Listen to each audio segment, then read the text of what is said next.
Ok, salut les gars, bienvenue dans cette review du chapitre 249, je crois, de Jujutsu Kaisen. Je ne vais pas revenir sur l'intégralité des choses que j'ai déjà dites concernant Yuji et mon incompréhension. Je pense que je ferai une vidéo complète parce que j'ai eu pas mal de retours positifs avec pas mal d'explications différentes sur les pouvoirs un petit peu de Yuji. Est-ce que ça vient des embryons? Est-ce que ça vient du fait qu'il est hébergé sous Kuna, donc il a été un petit peu baigné dans son énergie occulte, ou encore du bouquin qu'il aurait pu lire, que je crois son grand refrain Embryon lui aurait donné. Donc il y a pas mal de petites choses comme ça intéressantes que peut-être je ne maîtrisais pas ou que je maîtrisais moins et qui pourraient être intéressantes aujourd'hui à développer, mais je vais en faire une vidéo à part entière. Bien sûr, vous l'aurez reconnu, peut-être, je suis actuellement au Japon, j'ai tourné la vidéo One Piece de journée et je me suis dit que Jujutsu Kaisen, je devais vraiment la faire de nuit, ce serait beaucoup plus intéressant. Et donc c'est parti, on va faire une petite balade et parler de ce chapitre, ou en tout cas de ce que j'en ai compris, et je vais encore une fois me servir un petit peu de l'intelligence collective pour m'aider au cas où il y a des choses que je n'aurais pas compris. Il y en a même un qui m'a filé un screen où on voit que finalement peut-être Yuji aurait changé de corps au chapitre 222 avec, vous savez, celui qui a le sabre, le premier qui a fait un territoire simple et qui aime se cacher. Tu sais, à Shibuya, il essaie de se cacher le plus possible. Le prof, là, je ne sais plus du tout comment il s'appelle. Celui qui joue un petit peu un rôle de stratège dans cette fameuse attaque de Sukuna et de Kenjaku, tu l'auras compris. La première partie, donc forcément sur ces derniers, Kenjaku, on voit un petit peu le combat contre Yuta, un combat rajouté par l'auteur pour nous expliquer un petit peu que Kenjaku c'est mort. On avait peut-être des attentes concernant sa tête qui a été tranchée, on s'est dit peut-être qu'elle allait revenir, quelque chose comme ça, mais à la fin, l'auteur nous montre que déjà, il y avait une menace concernant cette mort, c'est-à-dire que tous les tous les démons qu'il avait réussi à charmer avec son pouvoir héréditaire, finalement, sont revenus à la vie, et ça nécessitait vraiment l'intervention de Nika. Je vous ai parlé du doute de Yuta, un doute très Hunter x Hunterien, que j'adore, moi, ce genre de doute et de personnage, et qui légiférait un petit peu son implication sur Kenjaku, et c'était pas seulement une envie. Parce que justement, la naissance même de son doute, c'est de se dire, est-ce que j'avais envie de me faire Kenjaku personnellement, égoïstement, ou est-ce que c'était le choix le plus judicieux finalement de me déplacer pour aller affronter un petit peu ce charmeur de démons. Voilà. Il lui tranche aussi le cerveau. On savait que ça ne fait pas office de cœur pour Kenjaku, mais c'est un peu de ça. Il peut changer de corps grâce à son cerveau, en changeant de corps directement. Donc tant que le cerveau n'était pas tranché par l'épée, on va dire qu'on n'était pas complètement serein au niveau de la disparition de ce dernier. Certains pensent un peu encore qu'il peut revenir. Et je ne suis pas contre cet avis, puisque, souvenez-vous, il y a quand même une intrigue concernant la mère de Yuji. Kenjaku serait potentiellement la mère de Yuji. Potentiellement, il aurait possédé le corps d'une femme à un moment. Je pensais que cette intrigue allait être un peu mieux développée. Peut-être qu'on l'aura à la suite grâce à des flashbacks ou ce genre de choses. Mais pour l'instant, en tout cas, on en reste là. Et très certainement que vu qu'il ne reste pas beaucoup de chapitres, peut-être que l'auteur va aussi en rester là. Il ne faut pas aller à l'encontre de cette hypothèse. Mais moi, ça me va, surtout que la petite phrase de Kujaku qui dit que ça fait 1000 ans que je vis, et c'est un plaisir pour moi de finir sur un combat avec une personne aussi intéressante que Takada. Je trouve que le sublime de la mort du personnage le plus machiavélique, qui est satisfait de sa disparition après avoir rencontré un espèce de clown raté au sens où il n'a pas eu le succès escompté, mais ça reste quand même quelqu'un qui a une grandeur d'âme et une curiosité culturelle qui a su charmer Kenjaku, et ça c'est pas rien les amis. Revenons sur l'état présent. Kenjaku nous fait également part de son plan, celui de transmettre l'intégralité de ses pouvoirs au corps de Megumi, possédé par Sukuna. Donc celui-ci aura la lourde mission, la lourde tâche de ressusciter ce monstre qui était un petit peu le fantasme de Kenjaku, ce monstre qui pourrait à lui tout seul créer une nouvelle forme de vie, se rappropriant un petit peu tous les gens qui ont perdu à la traque, mais aussi tous les Japonais du pays, je crois. Le but, c'est de fusionner un peu tout le monde. il le donne finalement à Sukuna. On apprendra en ayant lu le chapitre de la semaine dernière que celui-ci accepte la mission, car il veut affronter cette forme difforme. De toute façon, cet objectif qui sort de la bouche de Kenjaku ou finalement qui sort de la bouche de Sukuna, pour moi c'est du pareil au même, c'est pas un truc de foufou. Donc content qu'on s'en débarrasse un peu derrière un personnage de Sukuna beaucoup plus reluisant, beaucoup plus, je dirais même compréhensible pour nous amateurs de manga, plutôt que cette forme diverse qui aurait pu ressembler... Alors j'ai pas vu le manga, comment il s'appelle, Tokyo Ghoul, mais ça semble, parce que je crois que j'ai vu les dernières pages où j'ai vu le menu manga du chef, ça ressemble un peu à la fin de Tokyo Ghoul. Avoir un méchant comme ça, difforme, etc. C'est pas le truc le plus intéressant, c'est pas là où je m'éclate le plus, on va dire. En tout cas en ce qui concerne les esprits et les stratégies machiavéliques des méchants dans les mangas, pour faire simple, pour faire vraiment simple. Ce qui nous attend surtout, c'est le combat Sukuna contre les deux héros de J.J. Akutami. D'un côté, Yuji, bon, comme je vous l'ai dit, qui a des power-up assez mystérieux, intrigants, n'a pas vraiment de définition, même si je ferai une vidéo spécialement là-dessus. Et moi, ce que j'avale le moins, c'est vraiment sa maîtrise du sort inversé, qui était pour moi vraiment la touche de maître des exorcistes, qui avait réussi à atteindre un certain palier, un certain niveau, etc. En tout cas, c'est ce que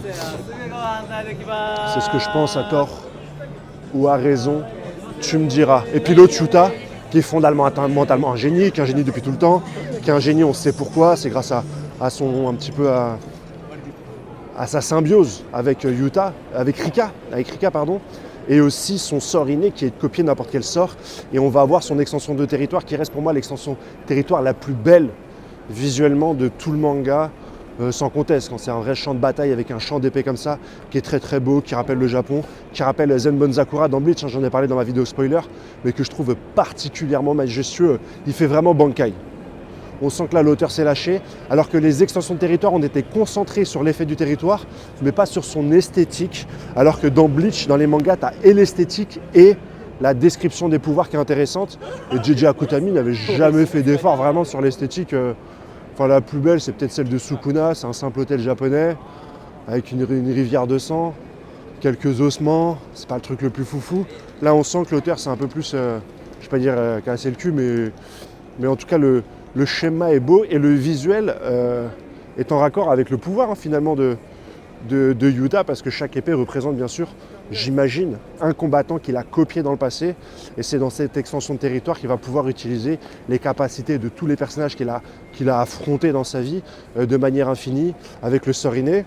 Sukuna qui se protège avec le panier, je crois que c'est le panier du vide, c'est la technique du Rohime, c'est une espèce de territoire simple alternatif, on va appeler ça comme ça, qui apparemment lui bloque 2 bras et une bouche, mais qui lui permet de ne pas subir le sort inné. Alors bon, moi j'ai déjà du mal à comprendre la différence entre extension de territoire, prolongement du territoire, territoire simple, sort inné, inévitable, sort inné limité. Et là maintenant, lui apparemment ça ne limite que non, il a dit 2 bouches, 2 mains et une bouche. Donc voilà, c'est peut-être encore une technique. Je vais relire bien sûr pour vous faire peut-être une analyse un peu plus approfondie les semaines prochaines, etc. Mais en gros, voilà les contraintes un peu du game. Sukuna sait que de toute façon, Yuta ne va servir un petit peu que de tank.